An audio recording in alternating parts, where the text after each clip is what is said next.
The country that overcame the ugly era of apartheid is feared by some to be sliding back into its dark past. But now it's South Africa's white population that's said to be becoming a victim of racism. RT's Paul Slier investigates. Kuni Marie is preparing for a genocide against his people. His plans are in place. His community is ready to flee. We have been planning for 8 years. It started simple. The idea was to give people an option. We've divided the country into 27 provinces and divided those further into groups. Each group has its own plan. Since 1994, when South Africa elected its first black government with Nelson Mandela at the helm into power, more than 3,000 white farmers are said to have been murdered.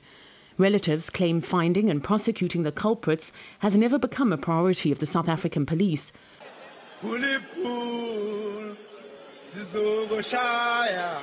When South Africa's President Jacob Zuma sang this song last year, many Afrikaners saw it as another nail in the coffin, sealing their fate.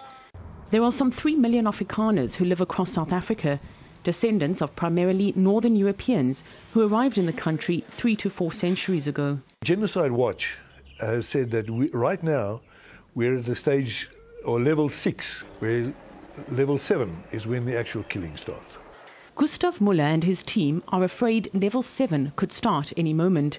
A former intelligence officer in the South African Army, it was easy for Gustav to read the warning signs. We are believers, and in our Bible it says if you notice warning signs, you must convey it. If you don't, you will have blood on your hands.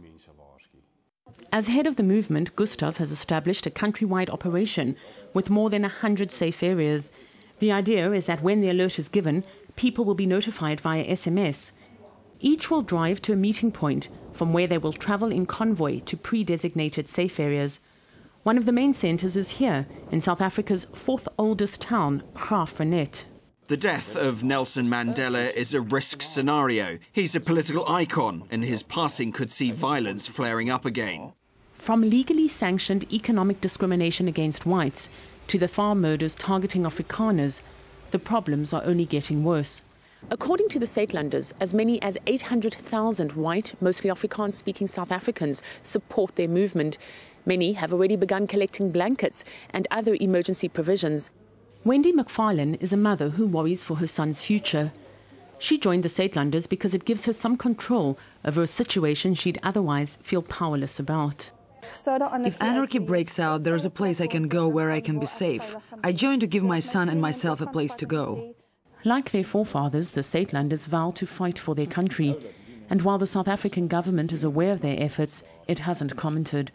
Paul Slier, RT, Graaff-Reinet, Eastern Cape, South Africa.